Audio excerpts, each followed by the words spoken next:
اس کی زبان مسلسل چل رہی تھی اور میں اسے کسی قسم کا جواب نہیں دے رہا تھا۔ میں اس پوزیشن میں نہیں تھا کہ اسے کوئی جواب دیتا۔ وہ جو بھی کہہ رہی تھی حق بجانب تھی اور میرے پاس کوئی جواب نہیں تھا۔ میں اسے خاموش کروا سکوں بڑی مشکل سے، تو وہ گھر واپس آ رہی تھی۔ اب اگر راستے میں وہ مجھے مارنا بھی شروع کر دیتی تب بھی میں خاموش ہی رہتا۔ میں سر جھکائے اپنے قدموں کو دیکھ رہا تھا جو زمین کو پیچھے چھوڑ رہے تھے۔ میرے پاؤں کا انگوٹھا جوتے سے باہر نکلا ہوا تھا۔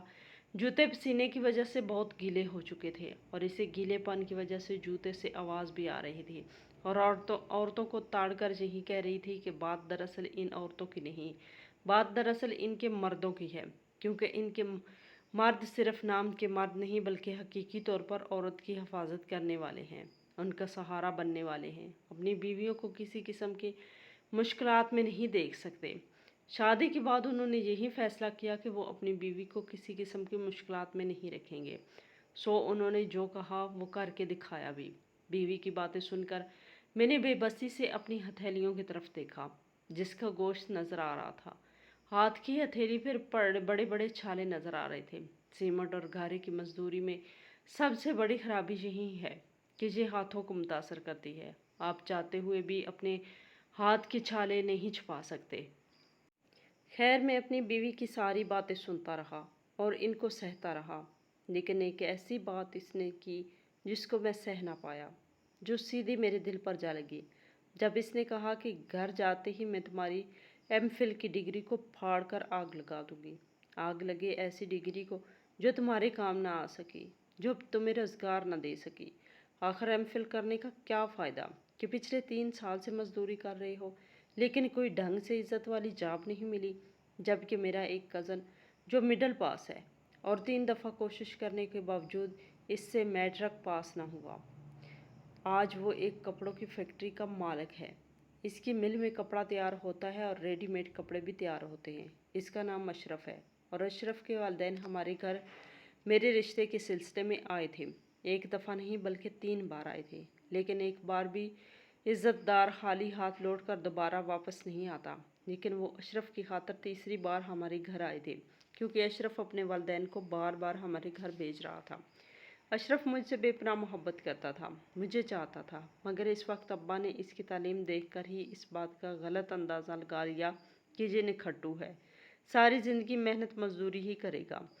ابا جان کی نظر اشرف کی بجائے ہمارے موجودہ شہر عظیم پر پڑی، جو کہ صرف نام کی ہی عظیم ہے، لیکن قسمت کے مارے جگہ جگہ مزدوری کر رہے ہیں۔ آج میں سوچتی ہوں کہ کاش ابا رشتے کے لیے ہاں کر دیتے تو آج دن میرے بھی بدل چکے ہوتے اور آج سڑک کے کنارے 3 گھنٹے پیدل سفر کر کے اپنے گھر نہ جا رہی ہوتی، بلکہ آج میرے گھر میں بھی اے سی لگا ہوتا اور بڑی سی گاڑی میں بھی اے سی ہی ہوتا۔ میری بیوی نے یہ بات کہہ کے گویا تلوار میان سے باہر نکالی اور مجھے تلوار میں سے مجھ پر در پہ وار کر رہی تھی۔ مجھے اس وقت ایک مشہور فلاسفر کا قول یاد آیا جب اس نے کہا کہ ہمیشہ کسی کی مسکراہٹ کی وجہ بنو، ہمیشہ کسی کی محبت کا ذریعہ بنو اور لوگوں کی اچھائیوں پہ یقین کرو۔ ان باتوں پر عمل کر کے زندگی کو خوبصورت بنایا جا سکتا ہے اور ہر قسم کی مشکلات کے باوجود زندگی بہت ہی سکون اور امن سے گزاری جا سکتی ہے۔ میری جیب میں تھوڑی سی مٹھائی تھی جو کہ راستے میں کوئی شخص بانٹ رہا تھا۔ میرا ارادہ تھا کہ وہ مٹھائی بچوں کو دوں گا، لیکن اب بیگم کو وہ مٹھائی دینا چاہی تاکہ اس کا لہجہ تھوڑا میٹھا ہو جائے، لیکن اس نے وہ مٹھائی میرے ہاتھ سے لے کر دور پھینک دی اور اس کا لہجہ بجائے میٹھا ہونے کے پہلے سے بھی زیادہ تلخ ہو گیا۔ میں اپنے ہاتھ کے چھالوں کو دوبارہ دیکھنے لگا اور اس بار زیادہ جلن محسوس ہو رہی تھی۔ میری بیوی ان چھالوں کے لیے محرم ثابت ہو سکتی تھی، لیکن اس نے ایسا نہ کیا۔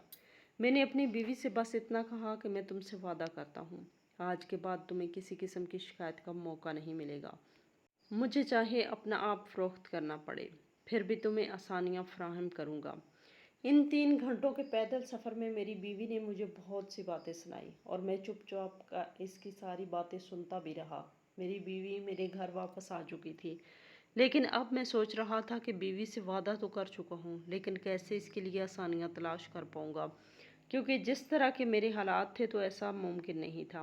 مجھے اپنا گھر بسانے کے لیے اور بیوی کو راضی رکھنے کے لیے کوئی نہ کوئی ایسا کام کرنا تھا جس کے بارے میں پہلے میں نے نہیں سوچ رکھا تھا، کیونکہ ایسا غیر قانونی کام جس کی وجہ سے میں بے چین رہتا ساری زندگی اپنے آپ کو ملامت کرتا رہتا، لیکن کم از کم میری بیوی خوش رہتی، کیونکہ اس بار اگر بیوی گھر سے چلی گئی تو بچوں کو دیکھنا نصیب نہیں ہوگا، اور بچوں کے بغیر میں زندہ نہیں رہ سکتا۔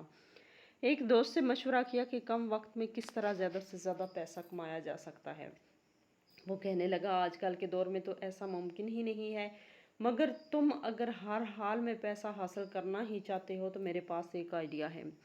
2 دن مجھے اپنے خیالات سے آگاہ کیا کہ خیر اس کے خیالات بھی کچھ ایسے ہی تھے، غیر قانونی۔ وہ بھی شاید اپنے گھر والوں کے تانوں کی وجہ سے تنگ ہو چکا تھا اور چوری اور ڈاکے کے بارے میں سوچ رہا تھا۔ اب ہم پیچھے ڈاکو تو نہیں تھے، بس ہمارا ارادہ تھا کہ 2 سے 3 بار کوئی سٹریٹ کرائم کریں گے، کسی کا بیگ چھیننے کی کوشش کریں گے، شاید اس سے بھاری رقم حاصل ہو جائے اور ہمارا کام ہو جائے۔ پیسے آپس میں تقسیم کر لیں گے۔ میرے اس دوست کو سعودی عرب کے ویزے کے لیے پیسے درکار تھے۔ وہ باہر جاب کرنا چاہتا تھا، جبکہ مجھے اپنی بیوی کی سہولتیں فراہم کرنے کے لیے پیسوں کی ضرورت تھی۔ کچھ پیسے گھر کی مرمت کے لیے چاہیے تھے، کیونکہ گھر کافی پرانا ہو چکا تھا، کافی عرصہ گزر چکا تھا، رنگ چونا نہیں ہوا تھا، دیواریں بھی کافی پرانی ہو رہی تھی۔ اس کے علاوہ شدید گرمی کو دیکھتے ہوئے بیوی کو کمرے میں ایک اے سی بھی لگوا کر دوں گا، اور باقی کے پیسے بیوی کی شاپنگ کے ہوں گے۔ پچھلے 4 سال سے اس نے شاپنگ نہیں کی تھی اور ابھی تک انہی کپڑوں میں گزارا کر رہی تھی جو شادی میں اس کے لیے سلائی کیے گئے تھے۔ ہم دونوں ایک سنار کی دکان کے سامنے بیٹھ گئے۔ اب ہم سنار کو تو نہیں لوٹ سکتے تھے، کیونکہ اس کی دکان کے سامنے سیکورٹی بہت سخت تھی۔ اگر غلطی سے بھی سنار کی دکان کے اندر داخل ہوتے ہیں تو اس وقت وہ ہمیں گولیوں سے بھون ڈالتا۔ اب ہمیں ایک ایسی چیز کا انتظار تھا کہ کوئی گاہک جو گاڑی پر نہیں موٹر سائیکل پر سفر کر رہا ہو، کیونکہ کئی دنوں کی کوشش کی لیکن سنار کے ہاں ایسے گاہک آ رہے تھے جو بڑی بڑی گاڑیوں پر آتے۔ اب ہم بائک پر بیٹھے گاڑیوں کو نہیں لوٹ سکتے تھے۔ ہمارے پاس 2 نقلی قسم کے پستول تھے جو صرف ڈرانے کے لیے تھے۔ 1 ہفتہ مسلسل کوشش کرنے کے بعد بھی ہم اپنے مقصد میں کامیاب نہ ہو پائے۔ 8ویں دن سنار کی دکان میں ایک ایسا بزرگ آدمی داخل ہوا جو کہ بہت زیادہ تھا اور پیدل سفر کر رہا تھا۔ ہم دونوں دوست ایک دوسرے کو دیکھ کر مسکرائے کہ موقع اچھا ہے، اگر یہ بوڑھا سنار کی دکان سے زیور لے کر واپس آیا تو ہم آسانی سے اس سے زیور چھین سکتے ہیں۔ تقریباً 1 گھنٹے تک وہ سنار کی دکان کے باہر نہیں آیا، اور پھر جب باہر آیا تو دکان کے دائیں بائیں دیکھا اور پھر جلدی سے پیدل چلنا شروع کر دیا۔ وہ تیز تیز قدموں سے چل رہا تھا۔ اس کا ارادہ تھا کہ وہ ایک ٹیکسی کرائے پر لے گا، مگر جہاں سے ٹیکسی رینٹ پر ملتی تھی اس جگہ پیدل سفر کرنے میں 10 سے 15 منٹ کی مسافت تھی، اور یہی وہ موقع تھا جس کی ہم انتظار میں تھے۔ پیدل چلتے ہوئے ہم اس سے وہ زیور والا بیگ چھین سکتے تھے۔ ہم نے اس بوڑھے آدمی کا پیچھا کیا، ایک سنسان گلی میں اس سے بیگ چھین کر بھاگنے لگے تو وہ زمین پر بیٹھ کر رونے لگا۔ میں پیچھے مڑ کر اسے دیکھ رہا تھا، مجھ سے یہ منظر برداشت نہ ہو پایا۔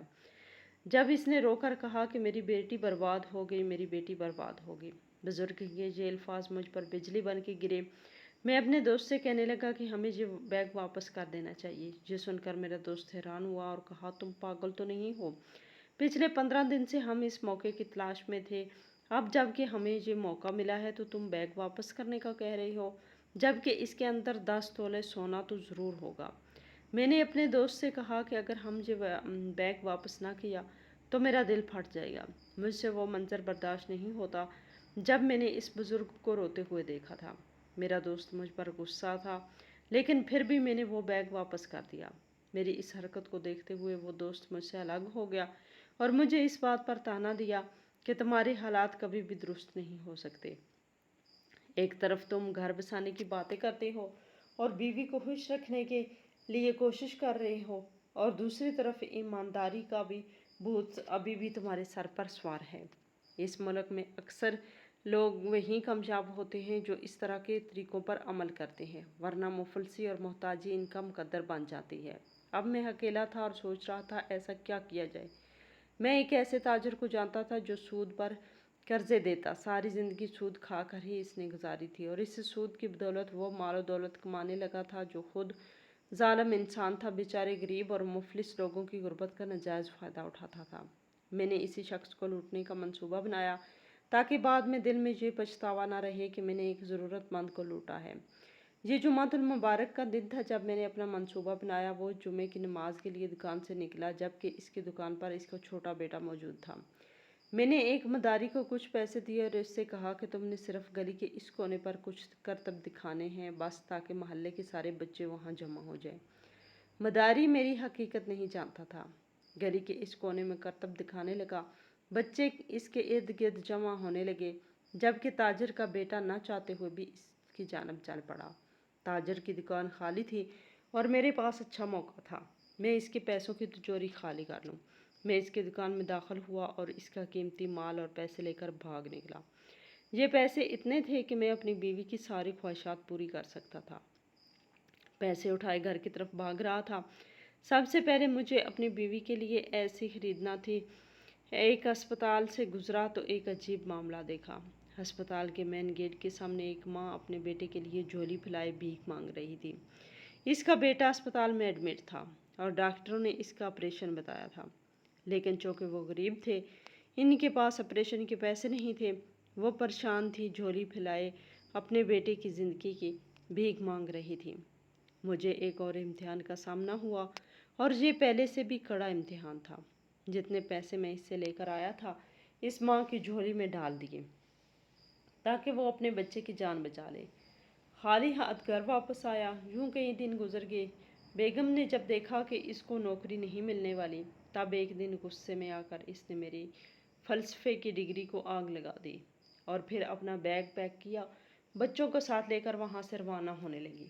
میں اس کی منتیں کرنے لگا کہ بیگم رک جاؤ، مجھ پر بھروسہ رکھو، اللہ سب بہتر کرے گا، مگر وہ میرے کسی بات پر یقین نہیں کر رہی تھی۔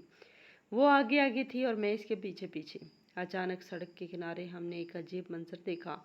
ہمارے سامنے ایک بلی نہایت غمگین حالت میں بیٹھی تھی۔